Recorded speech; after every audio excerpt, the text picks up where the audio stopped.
Pai, nós te agradecemos por essa manhã e louvamos o teu santo nome por mais um dia que o Senhor nos deste. Que esse dia seja um dia de vitória, um dia de conquista, que seja um dia, meu Pai, aonde avançaremos, aonde o Senhor nos dará juntas e ligamentos. Esse seja um dia, meu Pai, aonde nós entramos dentro dos propósitos e projetos. Eu abençoo cada um dos teus filhos que estão nos ouvindo, que eles possam encontrar o destino profético determinado pelo Senhor e que todos os caminhos escorregadios, todos os caminhos infalsos, todos os caminhos que não é estável, seja quebrado e destruído.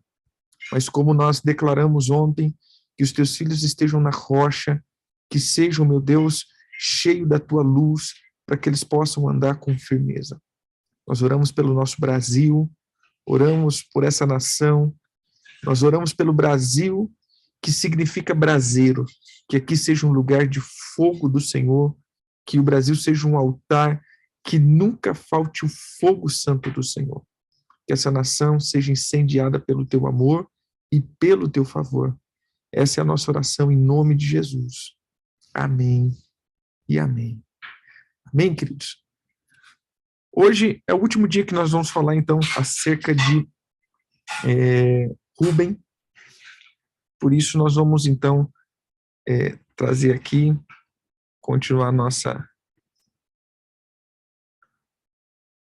negociamento aqui. Pois bem, veja só. Em 1 Crônicas 5,18, vai contar a história das tribos transjordânicas. Ou seja, o que seria as tribos transjordânicas? Aquelas que ficaram antes do Jordão. Aquelas que estavam antes do Jordão. Então, nós precisamos aqui entender que 2 tribos e meias ficaram antes do Jordão e depois nós vamos ver que 9 tribos e meias, né, assim dizendo, ficaram depois do Jordão, ou entraram em Canaã. 2 tribos e meias ficaram antes, ou seja, não atravessaram para Canaã, eles se agruparam antes de Canaã. E depois nós vamos ver as outras tribos depois de Canaã. Diz assim: dos filhos de Ruben, dos gatitas e da meia tribo de Manassés, homens valentes que traziam escudos e espadas, entesavam o arco e eram destros na guerra. Houve 44.760 capazes de sair a combate. Depois a gente vai ver os que eles combateram, ou as tribos, ou as nações que eles combateram, que hoje é sobre isso que nós vamos falar, sobre esses 2 pontos. Primeiro, o ficar antes do Jordão, ou, na verdade, o ficar antes de Canaã. Segundo, as 4 nações que eles confrontaram, isso, para mim, tem um significado para os dias de hoje. Então, o primeiro ponto aqui é o ficar antes. De todo o tempo aqui, a gente está falando a respeito do confronto, né, que nós temos. A gente vem colocando aqui. E também a questão da letra. Hoje eu quero dar só uma palhinha aqui na letra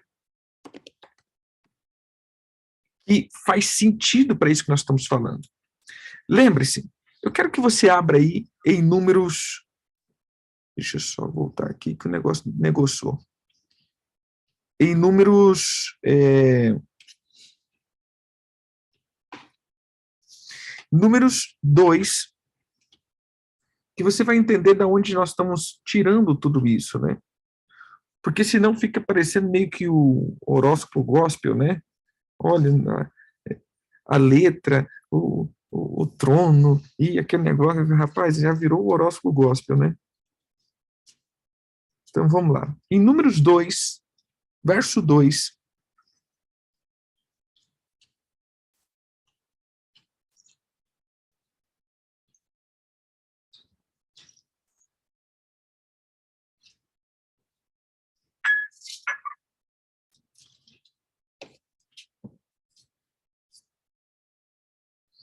Diz assim: os filhos de Israel se acamparão junto aos seus estandartes. Então, veja só, olha o que o Senhor está dando uma ênfase aqui. Eles tinham uma bandeira. 2, as insígnias das casas de seus pais. O que, que seria as insígnias? É uma letra hebraica que tem o sentido de caracterizar a tribo. Essa letra, ela é uma insígnia, é uma marca profética. A palavra insígnia, veja só, a palavra insígnia significa uma marca distintiva, uma bandeira, uma lembrança, um prodígio, um presságio, uma advertência, um símbolo, uma insígnia, um estandarte, um milagre, uma prova. Isso tudo é o significado da palavra insígnia no hebraico. Então você vai ver que ele estava dizendo dessa insígnia, cada tribo tinha uma insígnia, e depois, ao redor de frente para a tenda, se acamparão. Então você vai ver que tem uma tribo, tem um mês, tem uma letra, tem uma bandeira e tem um posicionamento que eles ficavam dentro do arraial. Eles não chegavam simplesmente e sentavam, não, vamos botar nossa barraca aqui, pronto. Né?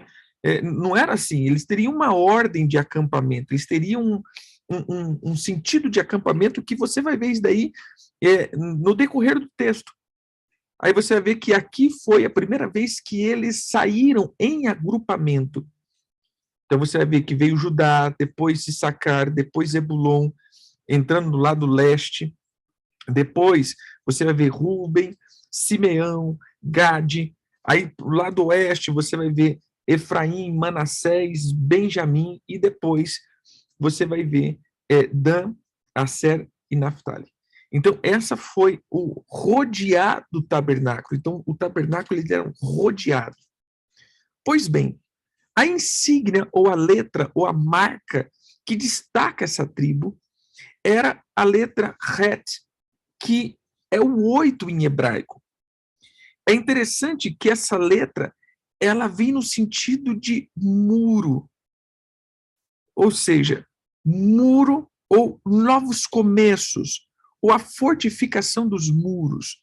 O que significa isso? São os irmãos. Então, na verdade, esse é um tempo onde os irmãos caminham juntos. Lembra que nós estávamos falando da questão do confronto que nós temos? Qual é o confronto? Lilith. E Lilith, ela trabalha, na verdade, na separação dos irmãos. Ou seja, qual é a guerra que nós temos esse mês? A separação. Só um minutinho, irmãos.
Eu estava colocando o computador para carregar. Então, qual que é, vou colocar aqui a palavra ou a senha, né? Eu posso dizer assim, qual é a senha para esse mês? A unidade. O que mais vai ser quebrado, questionado, o que mais vai ser atacado nessa temporada é a unidade. Por isso, você vai ver que a unidade entre família, a unidade entre casal, a unidade entre irmãos, a unidade na igreja, isso é o que está sendo mais pontuado nesse mês. Qual é a guerra mais acentuada nesse mês? É os conflitos na unidade. E o ponto aqui é, como que é crônico isso, né? Começa a entrar nessa estação, começa a vir essa temporada, as crises começam e as pessoas começam a se isolar, porque elas pensam que o isolamento trará resposta. Mas, irmãos, o isolamento nunca trará resposta, o isolamento trará confusão. Veja só, preste atenção aqui. De repente, eu estou sendo atacado. Eu estou sendo atacado nas minhas emoções. Aí a primeira coisa que as pessoas pensam, eu vou me isolar. Entende? O isolamento, ele nunca vai ser o resultado disso tudo. Eu tenho que ir para o meio da comunhão, porque é no meio da comunhão que eu recebo resposta. É no meio da comunhão que entre os irmãos eu recebo resposta. Então, essa última parte aqui da questão de Rubens seria isso. Eles ficaram antes da comunhão e não dentro da comunhão. Amém? Eles ficaram antes e não pós. O que isso significa? Observa que depois de um tempo, eles não estavam mais falando como os irmãos.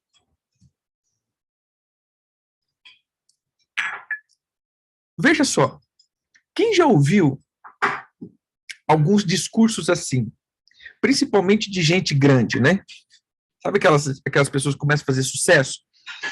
Aí começa a dizer o seguinte, não, é porque eu tô me, como que fala? Eu tô me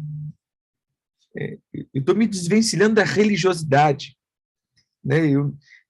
Não, é como dizer assim, eu sou crente, mas eu só não estou no meio da igreja, mas eu sou crente.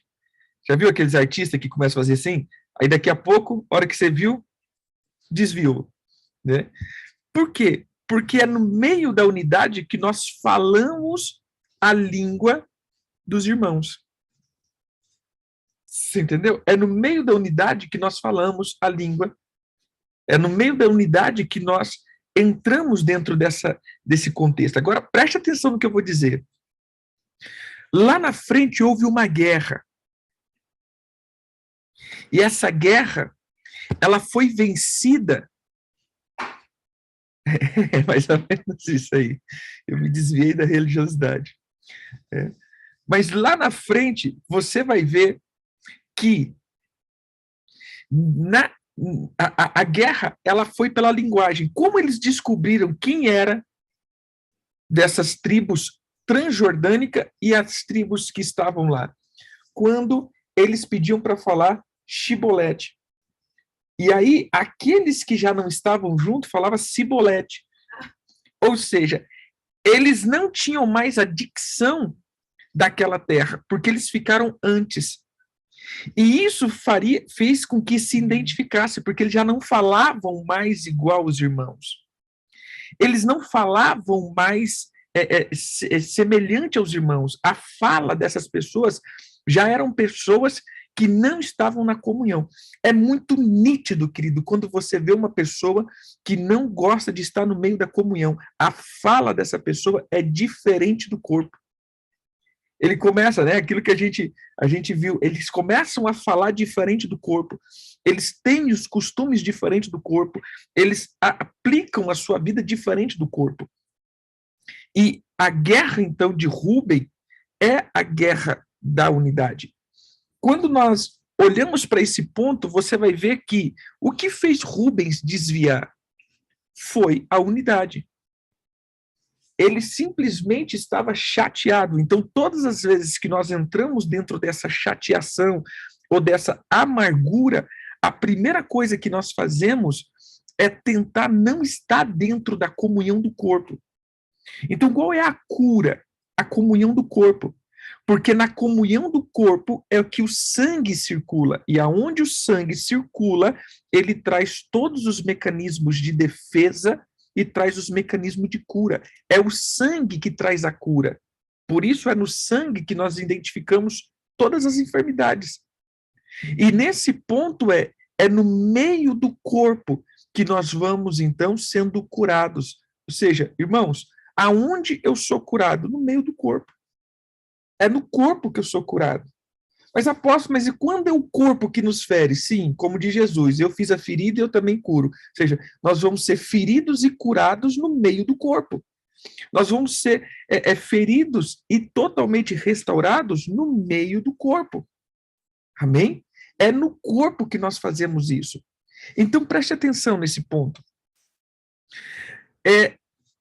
Essa é a temporada, o Rubem, o que me sempre vem na mente, né? Eu preparei esses 3 dias de ministração, né, esse sequenciamento para terminar hoje. O que me sempre vem na mente é isso, que Rubem é aquele que não se misturou. Porque quando nós olhamos para Lilith, Lilith vai falar exatamente isso, as trevas. Aquilo que eu não gosto de expor. Por quê? Porque na comunhão nós somos expostos. É no meio da comunhão que há uma exposição sobre nós. No meio da comunhão, nós somos visíveis ou visto. E nem sempre nós queremos ser visto. E é a noite que esconde os maus feitores. O que eu quero dizer? É tudo que não é visto, ele está suscetível a aguardar os maus feitores ou os maus feitos. Entendeu aqui? Então, qual é, pegando a palavra de ontem, qual é a missão ou a unção? Qual é os líderes? A rocha e a luz. A rocha e a luz. Esses eram os sinais para esse mês. Quais eram os líderes, né? O Senhor é a minha rocha e o flecheiro da luz. Ou seja, aquele que lança luz. Esse é o ponto. Pois bem, mas veja só, Rúben, Gade e a meia tribo de Manassés, eles eram homens valentes que traziam escudos e espadas. Então veja só, quando nós falamos para esse mês, e Gade a gente está no 4º mês, Gade é o 6º mês. Então você vai ver que o começo da estação de verão é marcado por Rúben e o final da estação de verão é marcado por Gade. E essas 2 tribos, gente, isso é tremendo e terrível ao mesmo tempo. Essas 2 tribos não quiseram atravessar para a promessa. Elas ficaram antes da promessa. E o que determina o verão? O verão, ele determina a colheita. Então, eles decidiram que a colheita deles eram antes da promessa. Nós temos que tomar um cuidado com isso, porque nessa brincadeira foi a tribo de Gade que quase foi extinta das tribos. A tribo de Gade quase se apagou. A tribo de Gade quase foi embora. Quase não haveria mais Gade entre as tribos, por causa da maldade. A perversidade que foi feita em Gade foi surreal. Nunca se houve uma maldade daquele jeito, a ponto deles serem quase extintos das tribos. Houve uma guerra entre eles. O que eu quero que você entenda aqui, irmãos, que todo esse contexto que nós estamos dizendo de verão é o tempo onde nós nos conectamos na promessa ou nós desconectamos da promessa. E sem promessa não há colheita. Nunca tente, querido, ter uma vida boa fora da promessa do Senhor. Há possibilidade, com certeza, querido, há possibilidade de você ser bem-sucedido fora da palavra do Senhor. Assim, eu sempre costumo dizer que existem 3 tipos de prosperidade. A prosperidade que eu alcanço com o meu trabalho, a prosperidade que os demônios nos dão por pactos e a prosperidade que o Senhor me dá. Mas uma coisa eu vou dizer, a prosperidade que os demônios dão, ela requer a tua vida, ela requer a tua alma. A prosperidade que você alcança, isso requer toda a tua força. Mas a prosperidade que o Senhor te dá, essa não acrescenta dor sobre ti. Ela não vem acompanhada com sofrimento. Ela é suave, ela é bênção.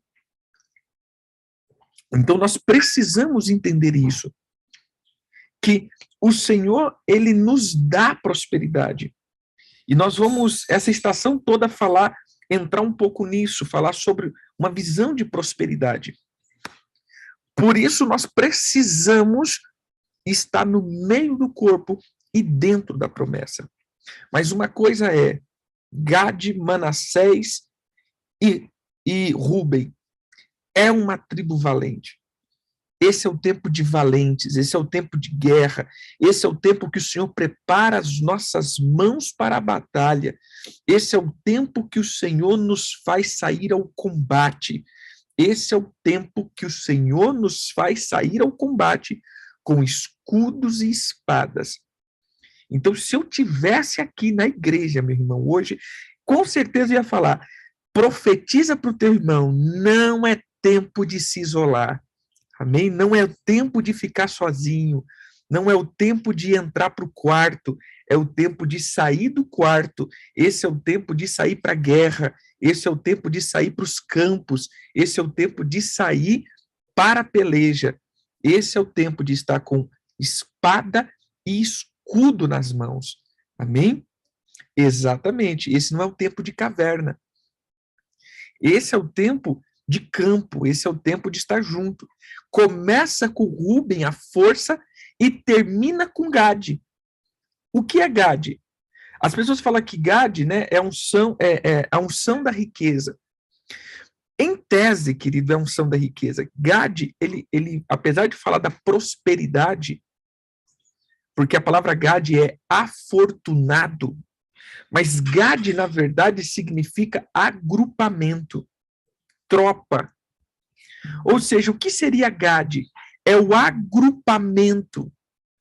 Aonde está a minha plena prosperidade? É quando eu ando em agrupamento e ajustamento. Toda prosperidade vem quando a bagunça da minha vida é acabada. Aonde há bagunça, desordem, não há prosperidade. Isso em tudo. Começa, por exemplo, na economia.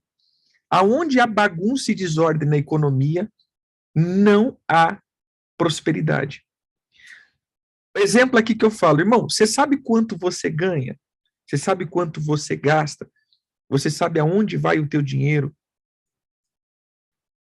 Dentro de uma empresa, isso é a coisa mais vital que existe. Qual é o lucro que você tem num produto? Quais são os produtos mais vendidos e rentáveis? Se nós não temos essa base, com certeza nós vamos estar em déficit em alguma coisa, a gente vai estar com problema em alguma coisa. Por isso, o ajustamento e a ordem sempre vai fazer parte da prosperidade. Bem, mas isso fica assunto para outra hora. Pois bem, no verso 19 desse texto de 1 Crônicas, 1 Crônicas,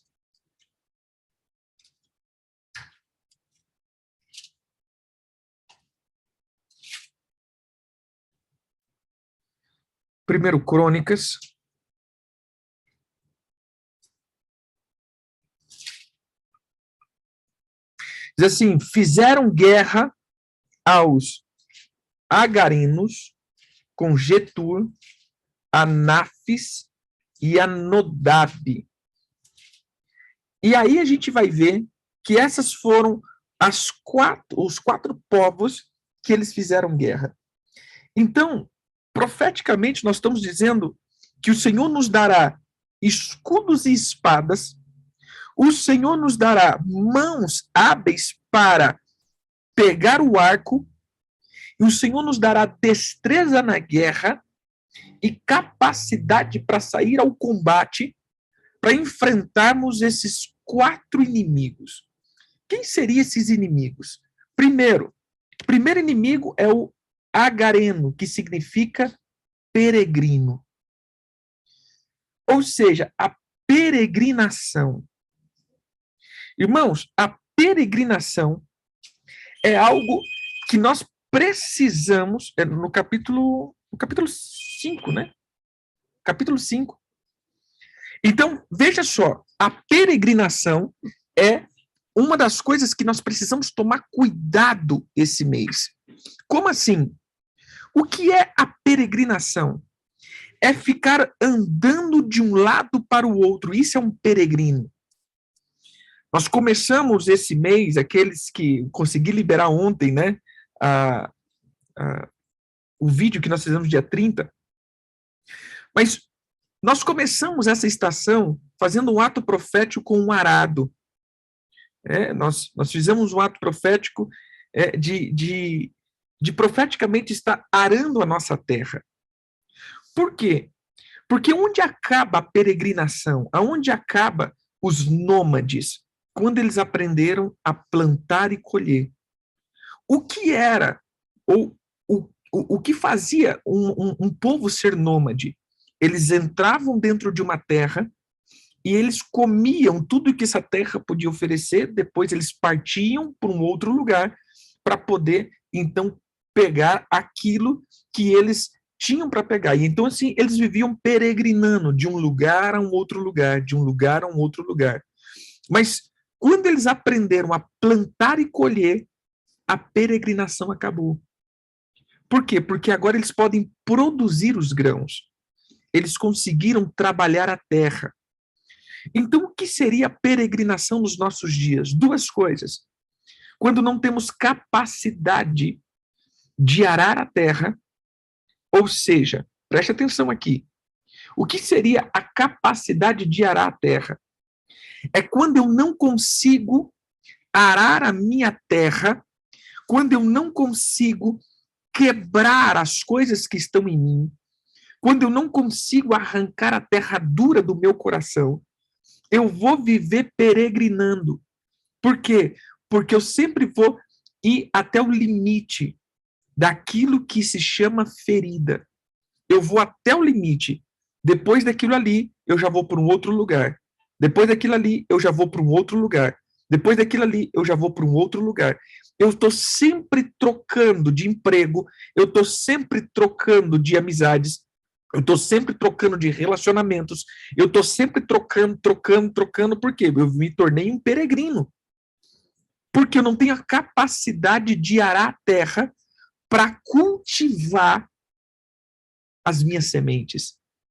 Eu vou só comer aquilo que aquela terra produz naquele momento. Depois eu vou embora. Ou seja, eu vou passar fome porque eu não sei produzir, porque a minha terra não é boa para produzir. Sim, esse é outra questão. Exatamente, eu sempre vou viver das sementes alheias, ou seja, daquilo que o outro pode me dar. Então, quando esse outro não puder me dar mais nada, eu vou trocar. Eu sempre vou trocando. Eu sempre vou trocando. Pois bem, e a segunda coisa que me faz peregrino é a maldição de Nod. Eu costumo dizer a maldição de Nod, que era a maldição que estava sobre Caim. Veja só, Caim, ele tinha uma maldição. Caim, ele foi colocado dentro de uma maldição. E a Bíblia diz que ele seria, ou ele estaria, dentro de uma maldição, aonde ele não seria ele não seria pleno em nenhum lugar. Ele viveria andando, ele seria um andante, ele seria uma pessoa que andaria de lugar em lugar, de lugar em lugar e de lugar em lugar. Ou seja, ele estaria simplesmente andando. Essa é uma maldição que muitas pessoas têm. Há um espírito dentro de uma linha, né, dos espíritos brasileiros, vamos colocar assim, os espíritos brasileiros, que é chamado de giramundo. Quem seria o giramundo? O giramundo faz com que as pessoas fiquem andando. ela não tem moradia. Eu estava ministrando no Shabat, no nosso ministério em Comodoro, quando Jesus diz assim: vinde a mim, todos os que estão cansados e sobrecarregados, que eu vos aliviarei. Aprendei de mim, que sou manso e humilde, e eu te trarei descanso. Veja só, querido, duas coisas que me faz entrar no descanso: humildade e mansidão. Porque a ausência de mansidão me faz acumular sentimentos. E quando eu acumulo sentimentos pesados, eu começo a ficar cansado. Quem já viu um andarilho andando vai entender o que eu estou dizendo. Aqueles que viajam, assim, que estão sempre pegando a estrada, você vai ver andarilhos. Irmãos, não basta eles estarem andando. Eles têm que carregar pesados fardos. Já viu? Eles pegam aquelas bicicletas com as rodas quebradas, ou aqueles carrinhos quebrados, jogam um monte de ferro, um monte de roupa que não serve para nada, um monte de coisa, um monte de lixo, eles colocam dentro e saem empurrando. E eles passam a vida inteira levando um fardo que não precisava, ou seja, não basta já ter uma vida de andante, ele tem que andar carregando fardo, porque aquilo é a manifestação do físico daquilo que é emocional e espiritual. Por isso Jesus está dizendo, vem cá, deixa eu tirar esse fardo da tua vida. Deixa eu tirar esse peso que você está carregando. Deixa eu dizer uma coisa para você, irmãos. Em nome de Jesus, que hoje todo peso e todo fardo você coloque nas mãos do Senhor. Chega de carregar esses pesados fardos. Nós já temos a nossa caminhada, nós já temos que andar nesse mundo, não como um andante, não como um andarilho, mas já temos uma trajetória. E a cruz, deixa eu dizer isso aqui bem sério, querido, a cruz não é pesada. Porque a cruz tem se tornado um peso de um andarilho. E a cruz não é pesada. A cruz é suave e leve. A cruz, na verdade, é o lugar de morte, não um lugar de tortura. A cruz nunca foi um instrumento de tortura. A cruz foi um instrumento de morte. Eu carrego a minha cruz no sentido de mortificação e não peso. Então, entregue os pesados fardos ao Senhor. Entregue os pesados fardos a Jesus. Os sentimentos que são carregados. Então, o primeiro inimigo que nós vamos enfrentar nessa temporada é os sentimentos que nos faz ser andarilhos e peregrinos. Nós nunca temos uma moradia fixa. Sempre estamos fugindo de alguma coisa. Sempre estamos caçando alguma coisa. O andarilho, ele sempre está à procura de alguma coisa. Ele sempre está buscando algo que nunca encontrará. Esses são os peregrinos. Eles sempre estão em busca de alguma coisa. Por isso, fica nessa troca, fica nesse ciclo vicioso de trocas. Por quê? Porque eu estou buscando algo, a minha alma está buscando algo, a minha alma está querendo algo, a minha alma quer alcançar algo que nunca vai alcançar, porque é insaciável esses abismos das feridas da rejeição e da paternidade. A pessoa se torna insaciável, a pessoa se torna inconsolável, a pessoa se torna, seria a palavra mesmo, insaciável. Então isso faz com que ele viva andando e andando em busca de alguma coisa que nunca encontrará. Então eu quero declarar em nome de Jesus que toda sequidão, que toda terra seca, seja agora arada pelos trilhos cortantes do Senhor.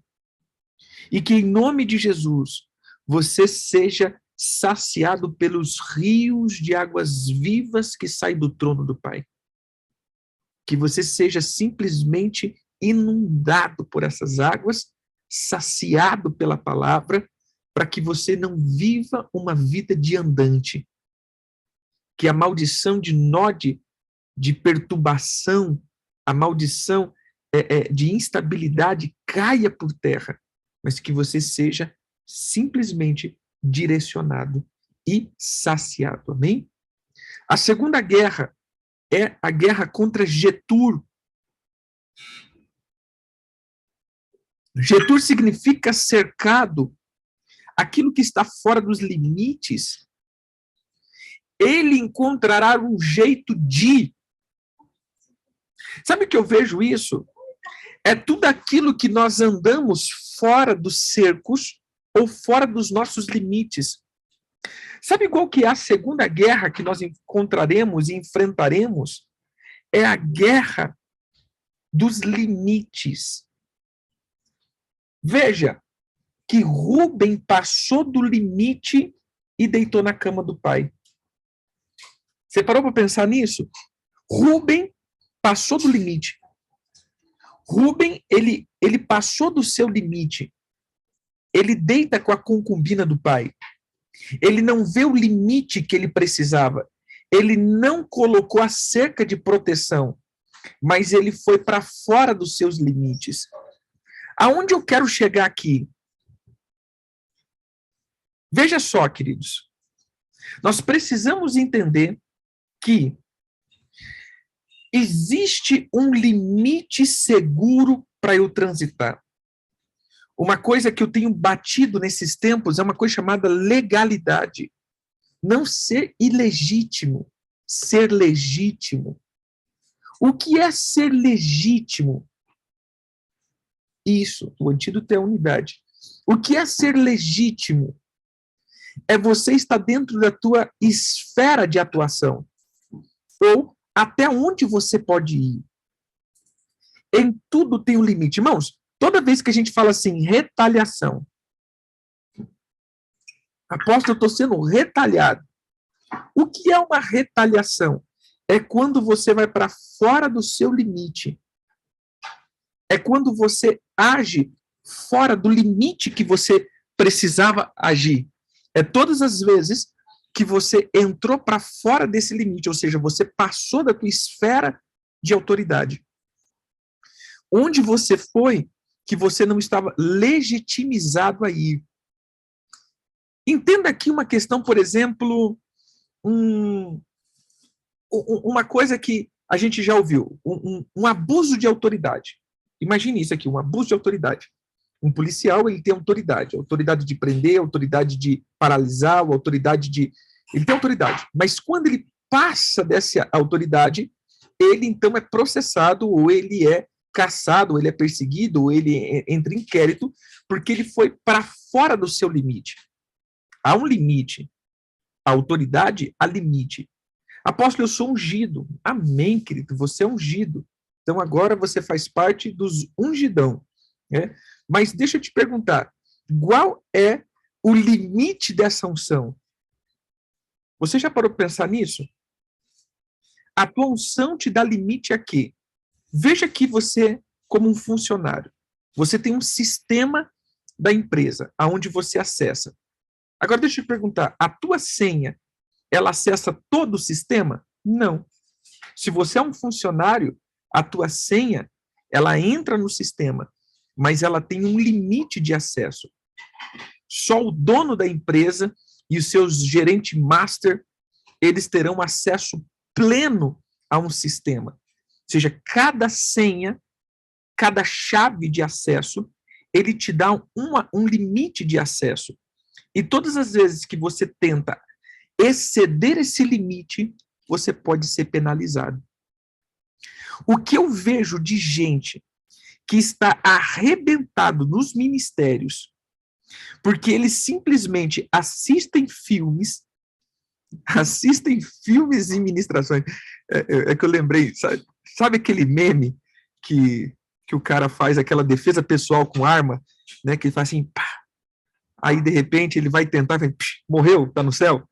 É mais ou menos assim, ele assiste aquele meme, ele assiste aquele filme, ele assiste aquele filme de artes marciais e pensa que agora ele é o samurai e sai fazendo tudo, né?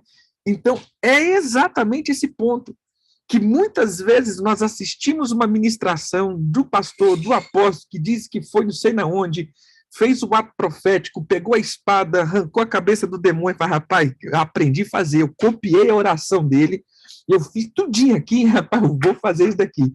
Aí daqui 3 dias depois, e morreu. Né? Mas, meu Deus, o que aconteceu, apóstolo?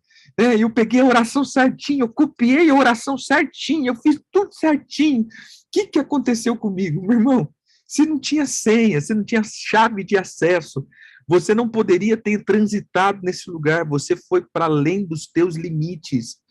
Há um limite que você precisa aprender a obedecer. E cada vez que você aprende a fazer isso, limites são estendidos, limites são acessados, ou seja, limites, perdão, são liberados. Novos limites, e a cada dia que você anda em obediência e temor, limites são liberados. Você precisa aprender isso. Amém? Então, Rubem, ele enfrenta 4 guerras. Primeiro, é uma guerra onde ele vai confrontar, né? Primeira guerra, ele confronta a peregrinação, a instabilidade. Segundo, ele enfrenta os seus limites. Ele tem que aprender a ter limite. Rubem saiu do seu limite. Rubem dormiu com a esposa do pai. E por isso ele perdeu a primogenitura. Próximo, Nafis, revigoramento. Ou seja, aprender que nós precisamos ser revigorados. Esse é um terceiro ponto. Ou, na onde eu estou sendo revigorado? Sabe, irmãos, eu tenho sido crítico em algumas coisas. Como que eu posso dizer aqui? O revigoramento, ele seria a fonte. Essa seria a palavra. A fonte. A fonte que libera sobre mim a água que mata a minha sede. Lógico que a nossa fonte sempre será Jesus. Mas Jesus usará um canal. E deixa eu te contar, esse canal é um canal legitimizado ou não? Apóstolo, mas que coisa bonita, que coisa top, mas que ensino, que aquilo. Mas deixa eu te perguntar, irmão, esse canal que está liberando isso daí, é legitimizado? Foi certificado? Como assim, apóstolo? É simples. Pega o da rede de esgoto e faz lá um buraco lá no chão onde passa ela e coloca um cano lá para tirar água para tua casa, porque isso não vai te dar problema. O que eu quero dizer? O que eu estou vendo nessa temporada é que não há legitimidade mais. Não precisa ser legítimo. Nós entramos na onda dos paralelos. Entenda. Eu quero comprar um tênis de uma marca famosa, mas eu não tenho dinheiro para comprar da marca famosa. Eu vou comprar da Made in Pirata, porque é igual. Porque faz a mesma coisa. Não é legitimizado. Eu quero comprar, mas eu compro pirata. E o problema é que a noção pirata está vindo agora até sobre o evangelho. O que nós estamos vendo de um monte de gente pirata, né? Chino, né? Nós estamos um monte de vendo de coisas piratas acontecendo no reino. Ou seja, a pessoa não é legítima. Ela saiu debaixo da ilegitimidade, está na ilegitimidade e está liberando fonte. E muitos estão comendo dessa fonte, das fontes ilegítimas. E isso vai fazer com que o processo de Rubem aconteça na vida dessa pessoa. Gente, o que eu escuto de pessoas falando, mas apóstolo, deixa eu falar uma coisa. Mais ou menos isso. Mas o problema é que não é nem o físico, né? Cuidado com a Shopee espiritual, né? Agora, veja aqui, irmãos. Onde nós chegamos aqui? O que eu vejo de pessoas presas em dimensões,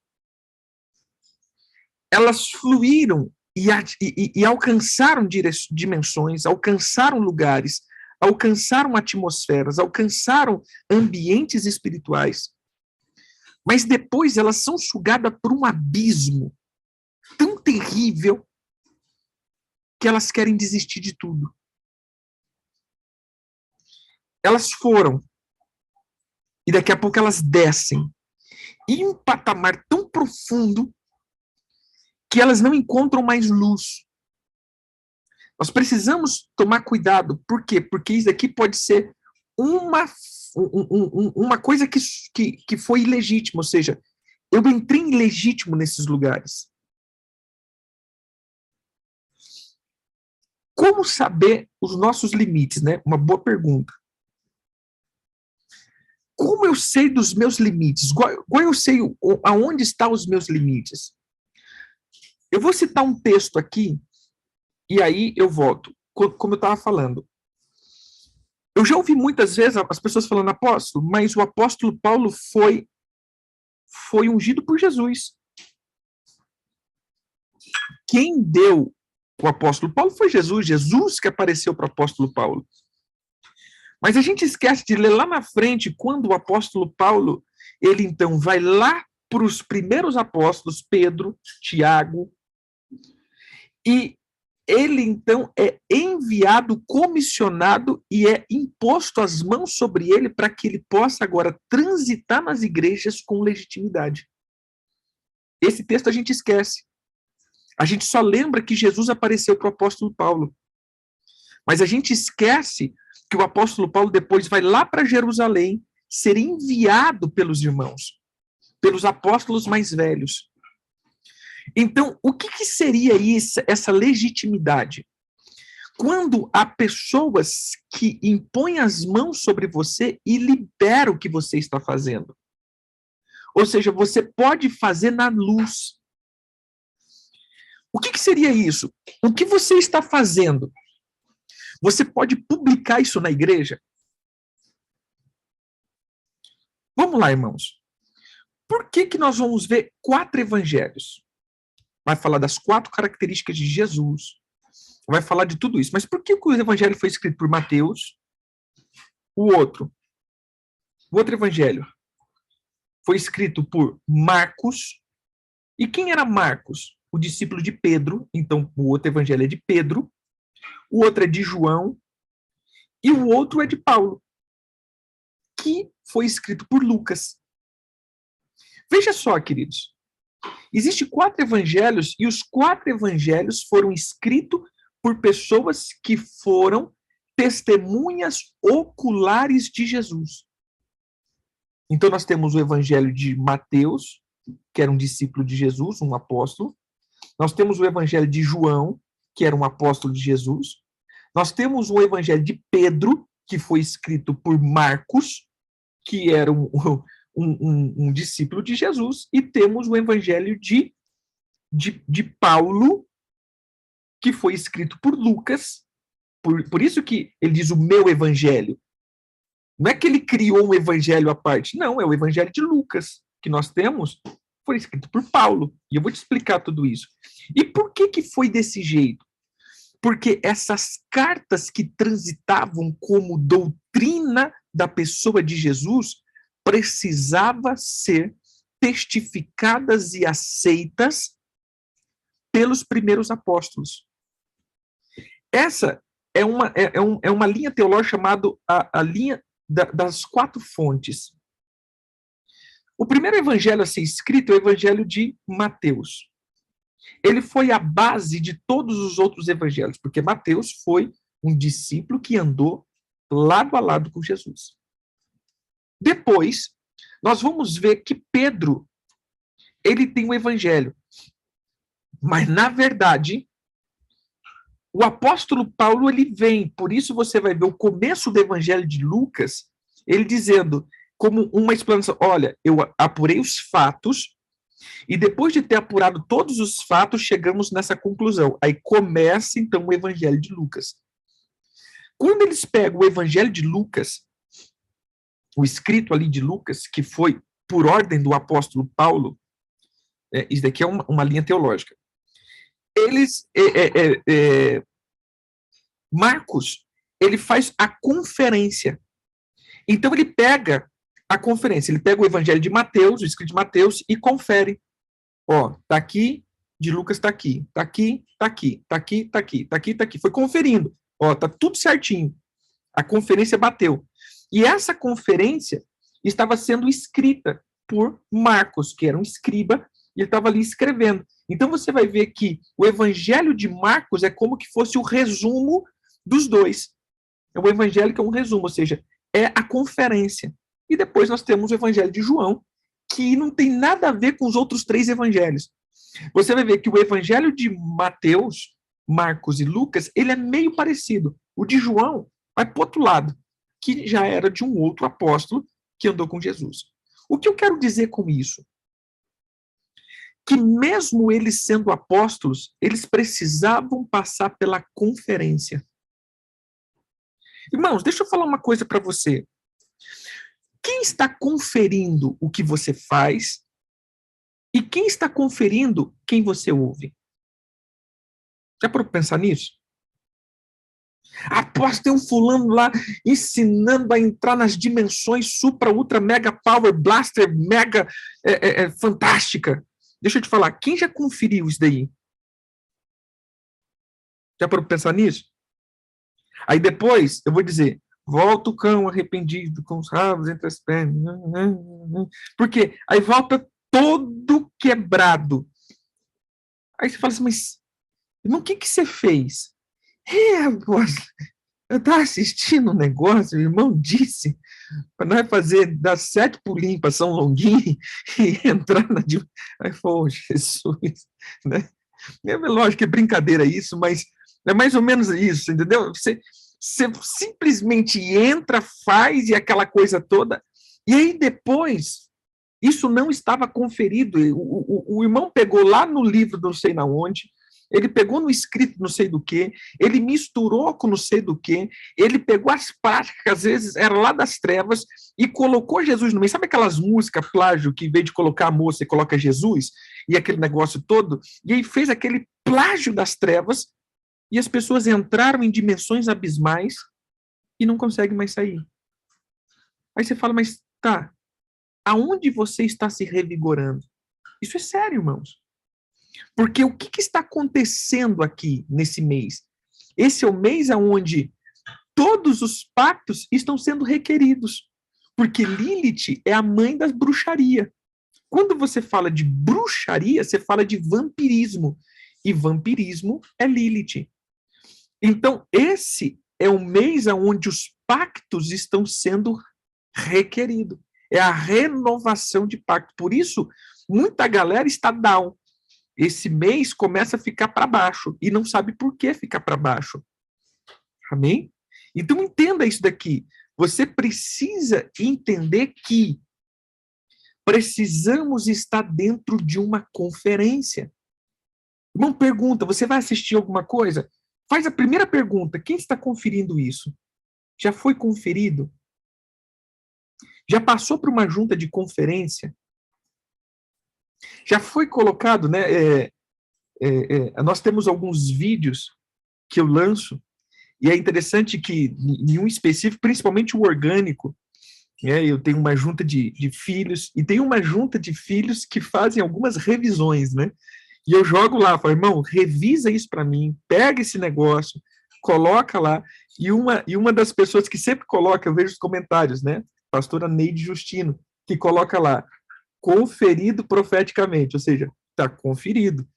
Isso eu acho interessante. Gente, foi conferido, tá legal, foi colocado lá, os textos bíblicos tá negociado, tem base bíblica, tá na Bíblia aquilo, porque senão, o que a gente faz? Só lança. Várias vezes, muitos estudos que o Senhor vai me dando, principalmente quando trata de trevas, eu sempre vou para um pequeno grupo, ministro, vejo se há manifestação, vejo se há libertação, vejo se há coisas concisas, vejo se há algo para falar, não, peraí, confere, não é só coisa da minha cabeça. Porque às vezes, meu irmão, a nossa cabeça vai longe, vai muito longe. E a gente perde, porque é uma linha muito tênue do certo e errado, do santo e o profano. É muito fina essa linha. Por isso, a terceira guerra que nós vamos enfrentar é a guerra da conferência, ou da onde eu me revigoro. O que eu estou fazendo? Eu posso fazer para todo mundo ver?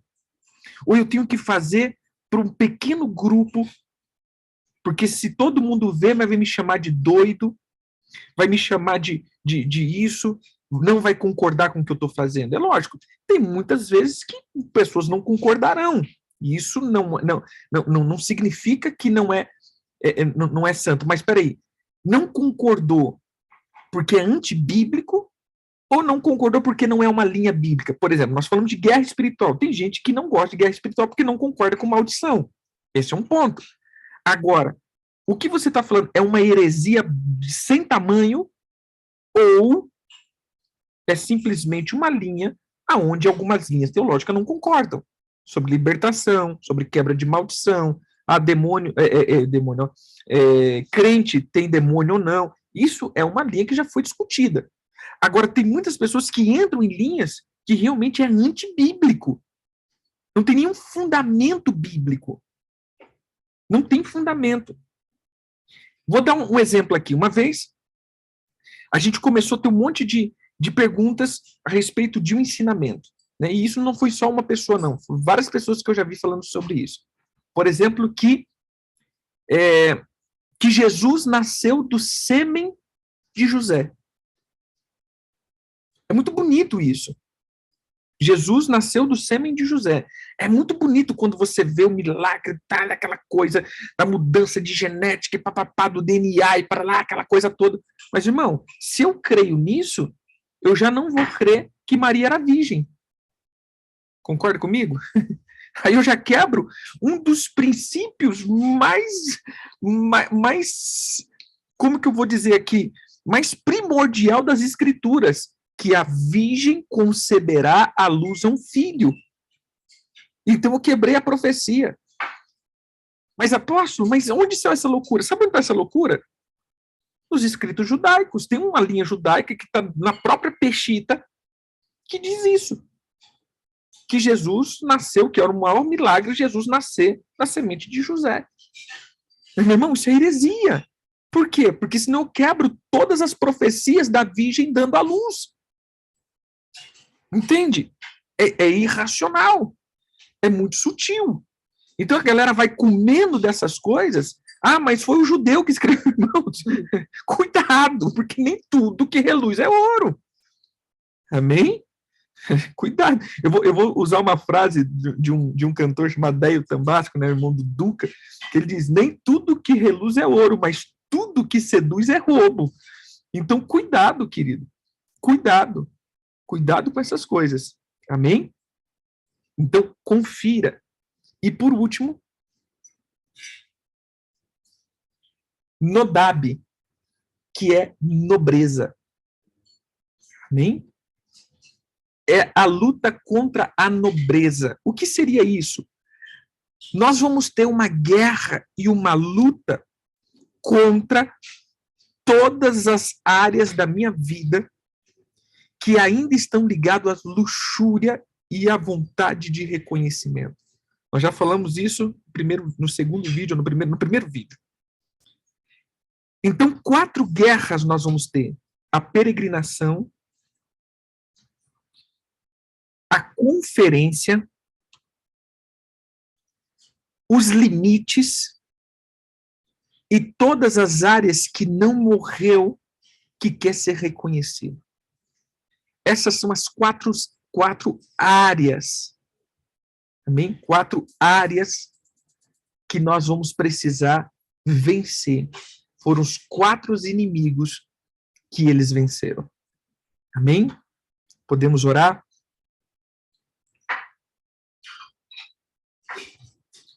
Vamos lá? Você pode dizer comigo: Pai, em nome de Jesus, eu tomo posse da minha espada e do meu escudo. O escudo para me proteger, a espada para eu avançar. porque eu sei que sou valente no Senhor. Eu quero declarar, Senhor, que o Senhor prepara as minhas mãos para a guerra. O Senhor prepara o meu braço para empunhar o arco. O Senhor prepara os meus pés para o combate. Em nome de Jesus, eu quero renunciar tudo que me prendia a esses 4 sentidos. Senhor, toda a dureza do meu coração que me faz ser peregrino, eu quero que o Senhor passe o teu trilho cortante e o teu arado para preparar a terra, para colocar à luz toda a raiz de amargura. Que eu não seja um peregrino, e se a minha família foi perversa a ponto de ser colocado na dimensão de Nod, eu peço pela misericórdia do Senhor Jesus que eu seja arrancada dessa dimensão, que eu seja arrancado dessa atmosfera de peregrinação.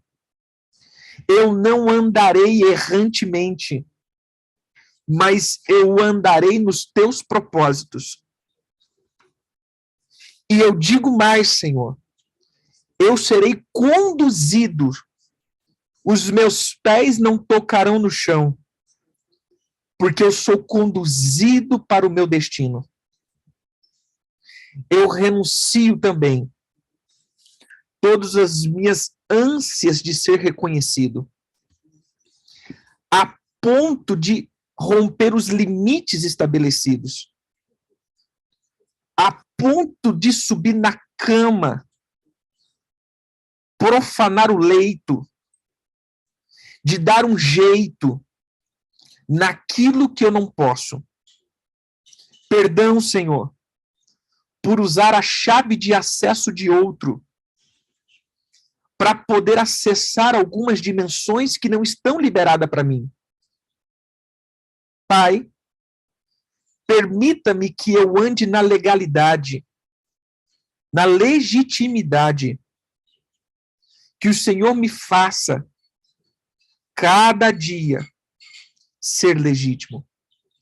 E eu peço que se eu entrei em alguma dimensão, algum lugar que eu não poderia ainda, e eu fui retalhado e visto, farejado e caçado, eu peço que o Senhor tenha misericórdia da minha vida, da minha família, dos meus bens, até mesmo dos meus animais.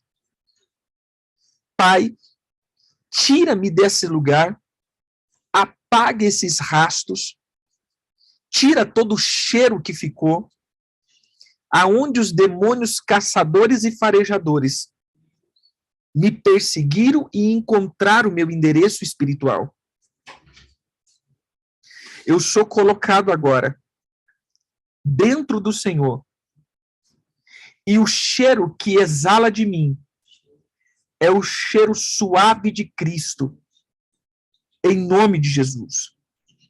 Eu renuncio também todas as fontes que eu comi, bebi, que não era legitimizada, que não era ortogada pelo Senhor, que não era conferida, que não era legalizada. Perdão, Senhor, por não passar a minha vida em revista. Perdão, Senhor, por não permitir que isso fosse realidade em mim. E por último, todo sentimento, ânsia, desejo de nobreza, destaque, reconhecimento, grandeza, seja tirada do meu coração. Eu quero declarar que com a espada que o Senhor me deu, eu sou agora levado ao nível de vitória, porque o Senhor me deu unção para vencer. Em nome de Jesus, todos os meus inimigos serão caçados pelo Senhor.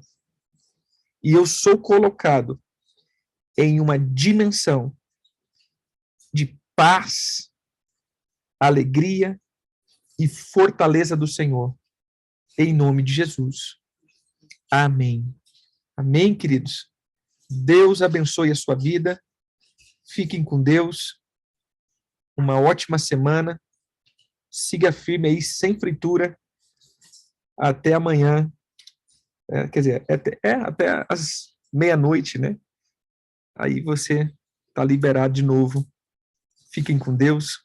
Shalom, shalom.